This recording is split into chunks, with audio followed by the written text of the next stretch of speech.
Hi everyone, this is Kit of Media. Today I'm joined here with one of the Democratic candidates, Senator Daniel Biss. Senator, thank you so much for joining Media again. I'm happy to be back. Thanks so much. So during the Facebook live stream that we were sharing during the gubernatorial debate, there was talk about sanctuary cities and really protecting immigrants and people who have been basically targeted by the Trump administration. What are your plans and policies, should you be elected as governor, to protect people from ICE raids or being deported?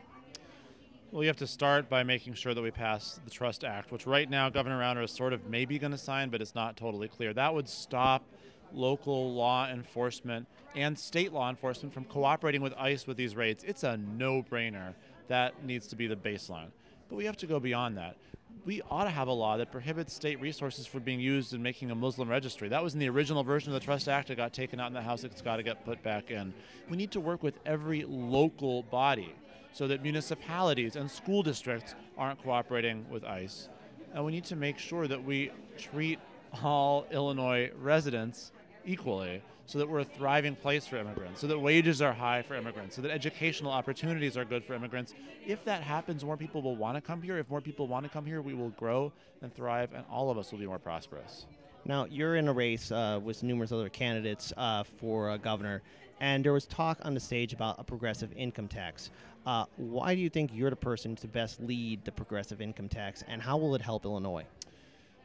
Let me answer in the other order. It'll help Illinois in a huge way. We're one of only 4 states in the union that has a flat tax provision in our Constitution. That means it's illegal for us to say, hey, someone making $20 million a year ought to pay more than someone making $20,000 a year.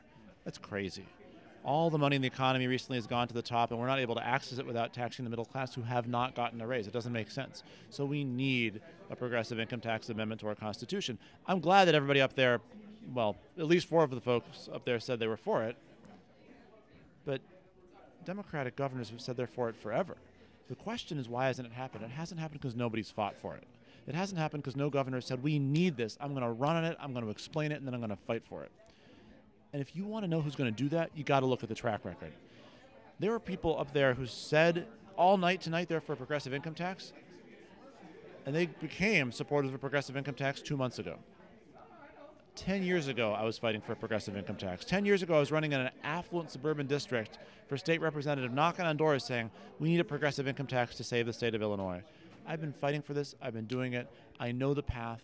When I'm governor, we're going to get there. All right, and final question in regards to cannabis legalization.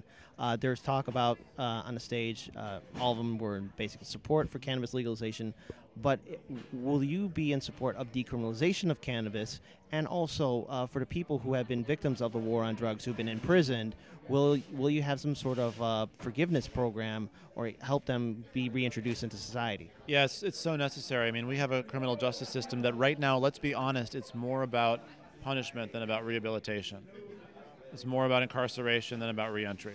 And so we just can't have that. So yes, we have to have policies in place, not just going forward, but for people who have already been incarcerated because of nonviolent drug offenses, whose lives are sometimes really transformed in a terrible way, who sometimes lose job opportunities and educational opportunities. And so we need to take that whole pool of people and create specific programs, specific policies to make sure that they are treated equally under the law as well.